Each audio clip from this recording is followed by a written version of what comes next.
But we do begin with the Middle East and the push for a lasting peace in Gaza. Hamas today released the remains of 4 more deceased hostages to the Red Cross, and that's in addition to the 4 bodies returned on Monday. Now, there are still 20 bodies left that need to be brought back to Israel. As part of the deal, the Israeli military also agreed to a partial withdrawal from Gaza, and Israel would pull back further in later phases if that peace plan remains intact.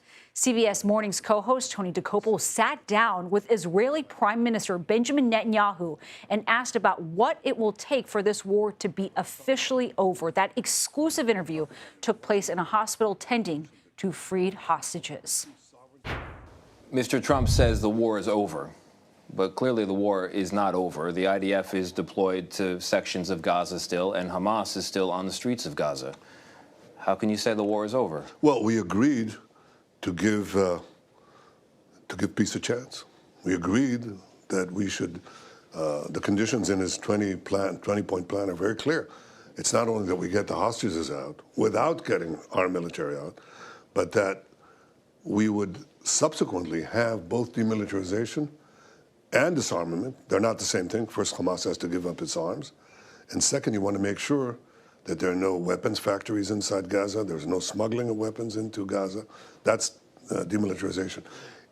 We agreed that that's part of the plan. And we also agreed, okay, let's get the first part done. And now let's give a chance to do the second part peacefully, which is my hope.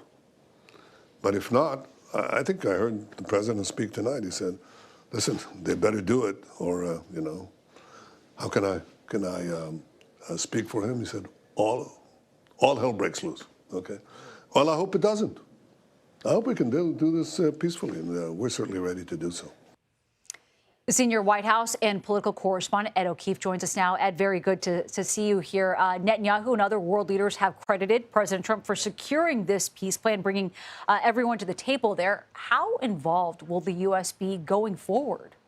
It's a big question we're trying to answer, Nancy. We've been asking, and you know, the president today on his social media site praising the fact that the 20 living hostages are back and as good as can be expected, but saying the job is not done, the dead have not been returned as promised, and phase 2 begins right now. What exactly is phase 2 beyond what was discussed today, the possibility of Hamas eventually disarming, handing over its weapons? And then you heard the president there say if they don't, then they might be taken by force.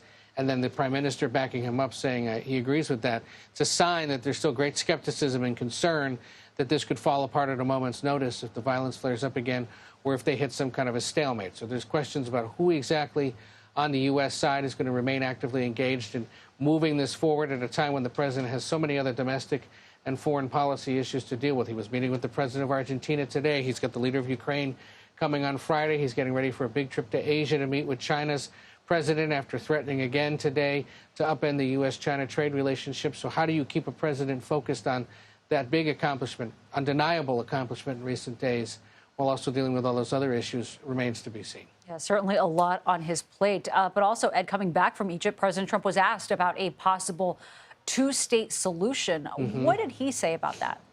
He remained vague. He said, look, it doesn't matter to me if it's a 1-state or a 2-state solution. It's all going to get worked out. In other words, he's staying out of those nitty-gritty details right now, understanding that the dynamics of this are such that there's a lot of other things that have to be accomplished before you get to that conversation. Remember, there was a 20-point comprehensive plan released by the president about 3 weeks ago now.